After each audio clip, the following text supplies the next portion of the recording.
bahwa situasi di Bandung itu kan cuaca dingin mendukung. Maka kalau di sana dikasih EF yang hot, maka burung akan hot karena cuaca situasi mendukung kan, akhirnya suhu tubuh seimbang dengan suhu situasi.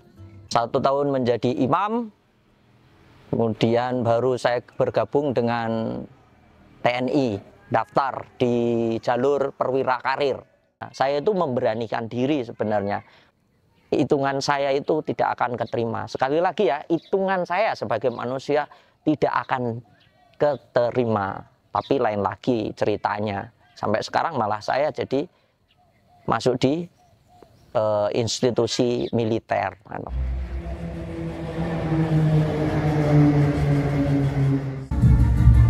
Formasi pesawat tempur ini akan melintas di atas langit Yogyakarta dengan membawa gemuruh semangat penjaga Dirgantara Indonesia untuk memperingati hari ulang tahun ke-78 TNI Angkatan Udara. Melintas dari kanan podium, terimalah Golden Flight. Latar pendidikan saya sebelum di seminari, sebenarnya saya ini lulus SMA itu tahun 2023. Kemudian saya kerja jadi tukang bakso selama 5 tahun. Setelah itu tahun 2008 saya masuk ke seminari. Di tahun rohani 1 tahun, tapi sebelum itu postulat dulu 1 tahun, kemudian tahun rohani 1 tahun. Setelah itu baru kuliah 4 tahun, dilanjutkan lagi KKN atau tahun pastoral 1 tahun. Lanjut lagi pasca sarjana 2 tahun. Kalau saya kayaknya jalur cepat ya, jadi 9 tahun saya. Tapi ada yang 12 tahun, ada yang 13 tahun, tergantung dinamikanya setiap pribadi lah. Kalau saya puji Tuhan, saya 9 tahun. 1 tahun menjadi imam, kemudian baru saya bergabung dengan TNI, daftar di jalur perwira karir tahun 2017 tepatnya itu. Pasukan komando gagah berani untuk membela negara dan bangsa. Komando.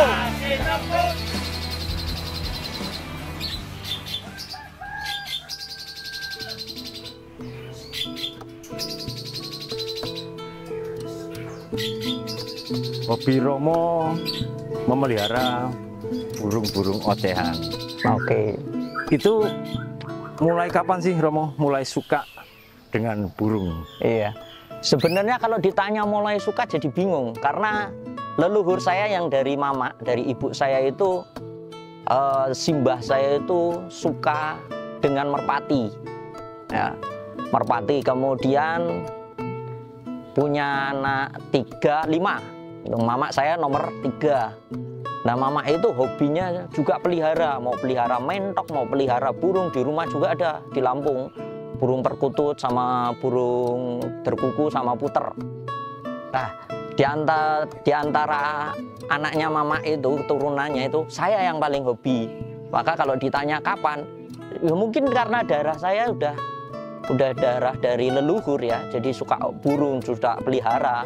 Zaman kecil saya banyak, saya punya burung kepodang, punya burung kacer, punya burung kutilang, bahkan kutilang jinak itu, burung derkuku itu jinak kami lepas. Pokoknya seperti di aviari alam lah.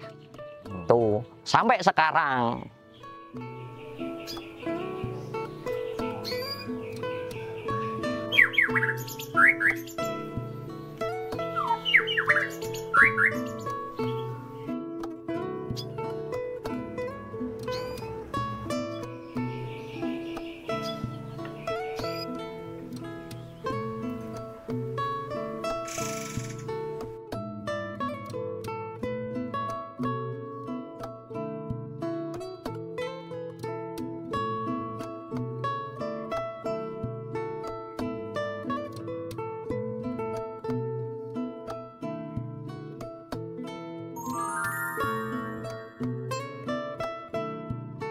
Postulat saya tidak pelihara. Kemudian tahun rohani saya tidak pelihara. Nah, masuk mau kuliah itu saat wawancara dengan formator atau pendamping lah. atau pengasuh. Saya bertanya kepada beliau, kepada Romo yang mendampingi saya, apakah saya boleh pelihara burung? Lalu dijawab oleh formator itu, mengatakan seperti ini, ya frater tujuannya di sini mau ngapain? Mau belajar atau mau pelihara burung? Ya, dari jawaban itu pun saya udah ngeh. Oh ya, saya di sini mau belajar. Akhirnya belajar saya, benar-benar konsentrasi untuk belajar. Karena kan kami sebagai seorang Romo itu dididik bukan untuk 2 tahun, 3 tahun tidak, tapi 15 tahun yang akan datang. Saat itu rektornya ganti. Ya, di saat rektor ganti itu, rektor yang baru mengatakan, silahkan untuk mengembangkan bakat masing-masing. Kemudian karena sudah ada lampu hijau, maka saya pun pelihara burung. Itu pun saya harus izin ke teman-teman, karena kami itu sistemnya dalam satu rumah itu ada 12 sampai 14 lah. Nah, saya izin ke teman-teman yang lainnya, akhirnya diperbolehkan. Ya, pada waktu itu saya pelihara cucak hijau, terus kapas tembak, cucak jenggot. Lalu ada beberapa burung ocehan termasuk pleci. Ada sekitar 30-an mungkin ya, 30-an lah. Lebih lah 30-an yang di unit itu. Di tempat saya itu kurang lebih ada berapa itu? Satu, ya ada banyak lah. Di lorong itu tak cantolin semua kok. Ya. Biasa penghobi burung kan pasti tahu tuh, nggak usah dideskripsikan bagaimana. Selebihnya itu saya taruh di belakang. Kebetulan pegawai seminari itu hobi burung juga. Jadi ya bersyukur itu. Sebagian saya taruh di belakang, lalu yang bagus-bagus saya taruh di unit saya gitu.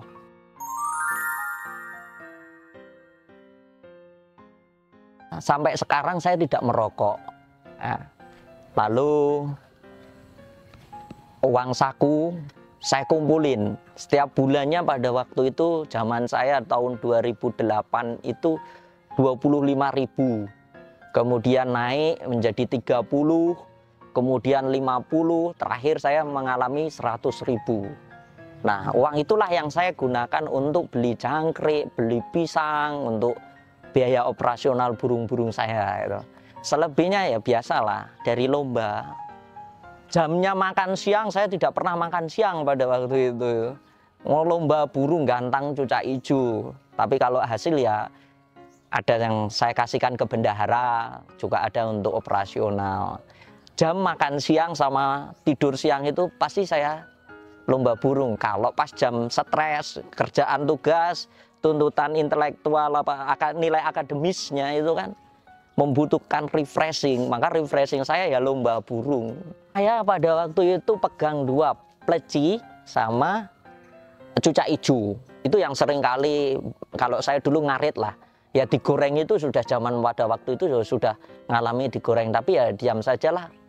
Kita menikmati untuk menghilangkan stres gitu. Tapi ngarit pasti Romo ya? Wah, ngarit puji Tuhan, kalau ngaritnya pasti itu. Dari jumlah kedatangan di lomba, songnya itu berapa persen Romo? Wah, kalau dulu saya belum sempat kalkulasi ya, kalau songnya berapa persen itu.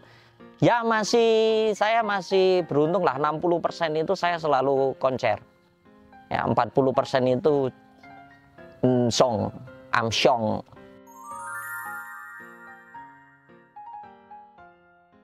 Ditabiskan tahun 2016, ditabiskan menjadi seorang Romo, lalu saya ditugaskan di Paroki Maria Bunda Karmel Probolinggo. Nah, di Probolinggo lah saya kembali lagi gitu. Kembali lagi menekuni hobi burung. Ya, pertama-tama sih sebenarnya saya harus izin ya ke pastor paroki atau yang di situ yang tertua lah, atau yang senior yang ada di situ. Untuk izin, diperbolehkan. Ternyata syaratnya kata Romo paroki itu, Romo kepala itu bilang, jangan banyak-banyak. Iya Romo, saya tidak banyak kok, paling cuma sepertiganya saja. Akhirnya 15 saya bawa, kan sepertiga, diizinkan sepertiga. Jadi saya bawa 15, ya cucak hijau, kapas tembak, cucak jenggot itu. Sampai sekarang pun cucak jenggotnya ada yang masih ikut saya. Kapas tembaknya lepas waktu di Bandung. Kalau di Probolinggo jongnya banyak amsongnya. Karena saya tidak belajar tentang cuaca atau situasi Probolinggo pada waktu itu. Ya, 1 tahun saya bertugas di Probolinggo, itu kemudian burung-burung itu saya merawat sendiri, tidak ada orang lain, termasuk yang membersihkan sangkarnya, mandikan, ngelomba itu saya sendiri pada waktu itu. Tapi sekali lagi main saya masih agak kotor. Ya, belum tahu ilmunya, pokoknya happy, pokoknya senang, mau gantang-gantang gitu. Menurut kata orang kayak gini gitu. Nggak kenal setting atau apapun, nggak. Kata orang suruh ngasih Hongkong, kasih Hongkong. Padahal kalau dipikir-pikir zaman sekarang ini ya harus berpikir lah, harus banyak hal yang harus diperhitungkan, tidak asal memberi.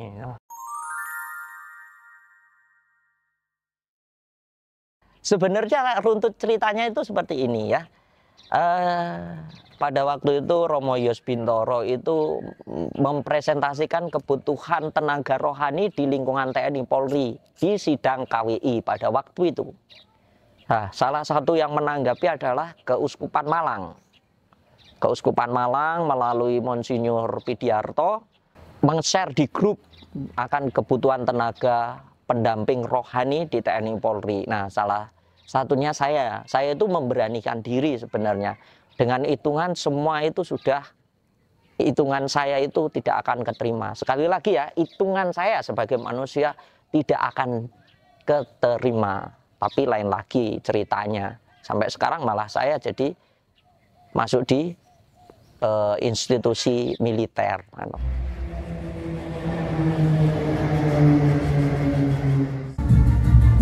Formasi pesawat tempur ini akan melintas di atas langit Yogyakarta dengan membawa gemuruh semangat penjaga Dirgantara Indonesia untuk memperingati hari ulang tahun ke-78 TNI Angkatan Udara. Melintas dari kanan podium, terimalah Golden Flight. Saya pendidikan di TNI itu 1,5 tahun lah. Mulai dari pendidikan perwira karir untuk dasarnya, kemudian KIBI, kemudian kecabangan. Untuk kurang lebih totalnya 1,5 tahun. Setelah pendidikan otomatis saya sudah menjadi miliknya negara. Pindah tugasnya saya itu bukan lagi diatur oleh gereja, tidak, tapi diatur oleh institusi militer di mana saya bernaung. Maka pada waktu itu saya ditugaskan di Lanut Sulaiman, Bandung. Di Bandung saya berkarir mulai tahun 2018 sampai 2021.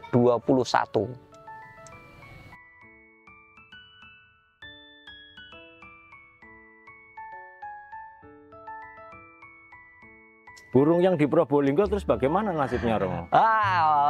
Selama saya menjalani pendidikan tes dari daerah sampai pusat, sampai saya pendidikan, sampai saya berdinas di Sulaiman, Bandung. Burung saya itu saya titipkan, ya enggak saya titipkan, sudah saya taruh aja di salah satu peternak besar Pandaan lah. Mungkin rekan-rekan sudah pada yang tahu ABS Farm. Ya, saya taruh di sana semuanya burung-burung saya. Kemudian ternyata ada yang juga yang suka cucak hijau. Ternyata dijalankan di sana juga konser, beberapa kali konser. Jadi ke Bandung itu saya pun izin sama pastor kepala untuk membawa burung. Ya, burung saya minta beberapa burung saya yang ada di Pandaan. Ternyata masih ada, saya suruh kirim. Pertama cucak hijau, kemudian kapas tembak, cucak jenggot, pancawarna dengan robin yang saya suruh kirim ke Bandung. Tetapi di Bandung itu cucak hijau itu sepi peminat di Bandung Selatan. Saya berpikir kok sepi peminat, kenapa? Akhirnya saya mencoba untuk bermain yang banyak di situ, yaitu murai. Jumlah burung di Bandung berapa, Romo? Waktu itu gacoannya, Romo? Kalau gaconya dulu itu ada berapa ya?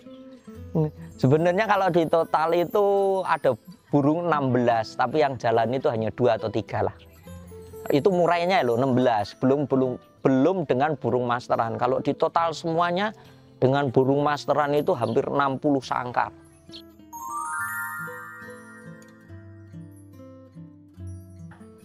Ya, itulah yang menjadi pemikiran saya pada waktu itu. Ketika saya harus berdinas, kemudian saya punya ingon-ingon lah, atau punya kelangenan, kata orang Jawa seperti itu. Maka saya pun mencari orang yang mau untuk membantu saya merawat burung. Ya, merawat burung itu. Supaya saya dinas tidak meninggalkan, kemudian saya karya pelayanan di gereja juga saya tidak tinggalkan. Artinya tugas utama saya sebagai seorang romo ya pelayanan. Tetapi tugas utama saya sebagai seorang militer juga sama, pelayanan. Maka saya tidak mau mengesampingkan dua hal ini. Karena itu tugas saya. Yang mungkin rekan-rekan sudah tahu, Kang Anwar. Kang Anwar itu dulunya itu setelah di PHK dari pekerjaannya, lalu mencoba ikut saya. Ya sudah, akhirnya sampai sekarang pun Kang Anwar mengikuti saya dari Bandung hijrah ke Jogja. Di Jogja ini terus burung-burung itu ditempatkan di mana, Romo? Nah, di gereja ada burung kacer, ada burung murai, kemudian ada burung cendet yang saat ini. Tapi yang lainnya saya taruh di tempat kontrakan, karena kan Kang Anwar kan ikut dengan saya, maka saya mengontrak satu rumah khusus untuk Kang Anwar dengan keluarganya, lalu dengan beberapa gacuk gitu ya, atau burung untuk lombaan dan masteran. Nah, pada waktu itu sih sebenarnya burung begitu sampai di Jogja itu ya kita nggak tahu persoalannya kenapa, tetapi setelah kesini baru kita tahu bahwa situasi di Bandung itu kan cuaca dingin mendukung. Maka kalau di sana dikasih EF yang hot, maka burung akan hot. Karena cuaca situasi mendukung kan, akhirnya suhu tubuh seimbang dengan suhu situasi. Tapi sampai di Jogja tidak dong, tidak bisa seperti itu. Burung saya hancur semua, yang jepat semua, birahinya naik semua.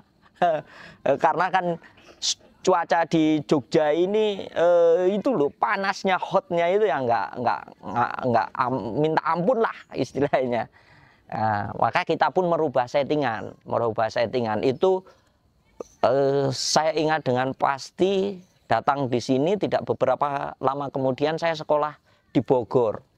Nah, Kang Anwar itu iseng-iseng lomba zaman COVID-nya itu, Kang Anwar itu naik sepeda motor loh ke Imogiri ngecek lomba, lalu di beberapa tempat yang masih buka sepeda motoran, bahkan dia pulangnya pun salah jalur, tidak kembali ke tempat di mana menjadi home base kita saat ini. Kesasar. Nah, lombalah di salah satu gantangan, ketemu Mas Heri. Nah, Mas Heri malam-malam hujan-hujan itu bawa lovebird. Ya coba nanti saya bantu, ya saya bantu. Kita pun akhirnya belajar di situ, mana burung prospek, mana yang kedepannya yang bagus. Semua kita seleksi. Seleksi pun tidak asal langsung main buang-buang, enggak. Karena semua burung saya itu hampir kebanyakan, ya kalau menurut kami itu bagus. Tapi kan harus memilih, pasti ada minusnya. Ya yang kurang-kurang itu kita akhirnya masukkan ternak. Nah, masukkan ternak, terus kita pilihlah. Maka terpilihlah beberapa burung yang saat ini menjadi gaco andalan dari Angkasa BF. Ada berapa, Romo, amunisi saat ini? Kalau amunisi saat ini yang sedang menjadi gaco utama itu ya ada Boy, ada Baron, ada Jackpot. Untuk sementara 3. Murai batu, Romo. Murai batu. Di khusus murai batu, Romo, atau ada burung yang lain untuk lomba? Kalau cucak hijaunya saya suruh memegang orang lain, ya. Tapi info terakhir, gitu ya. Ya bukan rezeki saya. Semua kan bisa di luar kendali. Ya. Namanya Putra Dayak. Mungkin rekan-rekan sudah pernah menjumpai Putra Dayak. Itu lepas. Ya nggak apa-apa. Namanya juga kita pelihara burung hidup, kalau nggak lepas ya mati. Seandainya burung itu juara dan banyak yang suka, akhirnya Romo ini mau saya beli burungnya. Tanggapan Romo bagaimana? Saya secara pribadi, saya tidak mementingkan ego saya, walaupun itu tawaran fantastis ya. Karena saya memikirkan bahwa burung ini menghidupi bukan saya, tapi menghidupi orang yang merawatnya. Kayak saya harus izin yang merawatnya. Untuk kalau yang perawatnya itu, jangan Romo, masih bisa sekian. Maka ya sudah, saya tidak akan menjual. Karena yang tahu kualitas burung secara detailnya itu kan justru perawat. Karena perawat itu kan tidur makan bersama dengan burung. Berbeda dengan saya. Untuk saya hanya kalau sempat nengok, kalau enggak ya udah. Nah, sekali lagi, kalau itu cocok dan perawat saya ACC, ya kenapa tidak? Itu prinsipnya itu.